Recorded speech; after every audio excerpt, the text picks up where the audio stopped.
Welcome back to Beyond the Headlines. We've been talking about the 10th anniversary of the 9/11 terrorist attacks. Joining me in the studio right now is Heidi Snow, the founder of Aircraft Casualty Emotional Support Services, also known as Access. Easy to remember, Heidi. Thank you for being here. Thank you. How did you come up with this idea?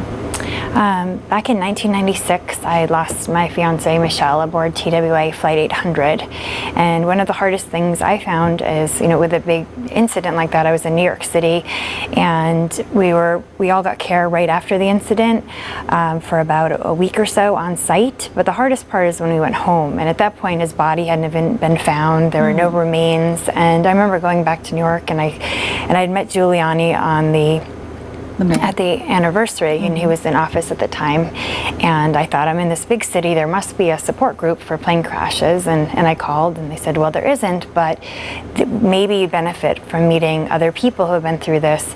And so I was put in touch with the families of Pan Am 103, and at that meeting I met another fiance, and she became my lifeline. I could call her anytime.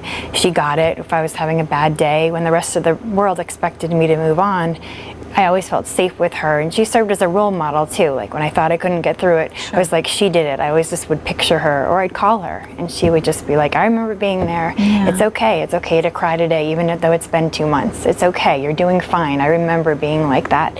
And so from that concept, we realized the importance of really being able to talk to other people who had been through a similar an army loss. Of volunteers now, right? Right.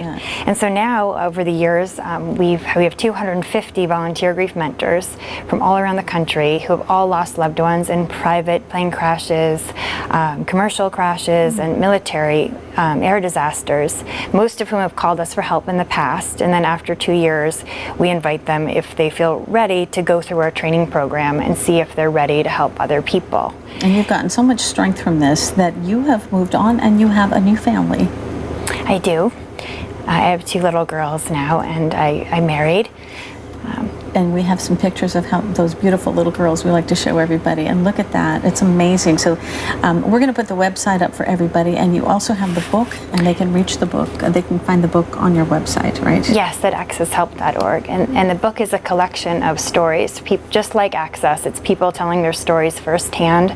So a mother who's just lost somebody suddenly can go and find a few other mothers who've been through this type of loss and validate what they're going through and really start to heal by recognizing they're not alone in this, and that it is a lifelong journey. Heidi, thank you so much. Thank you for what you're doing. Thank you. All right, and we are out of time. A special thanks to all of our guests for joining us today. That's it for this edition of Beyond the Headlines. We have information about all of our guests on our website, abc7news.com/community. You can find us on Facebook at ABC7 Community Affairs, and follow me at Twitter, CJABC7. I'm Cheryl Jennings. Thanks for joining us. We'll see you next time. Bye-bye.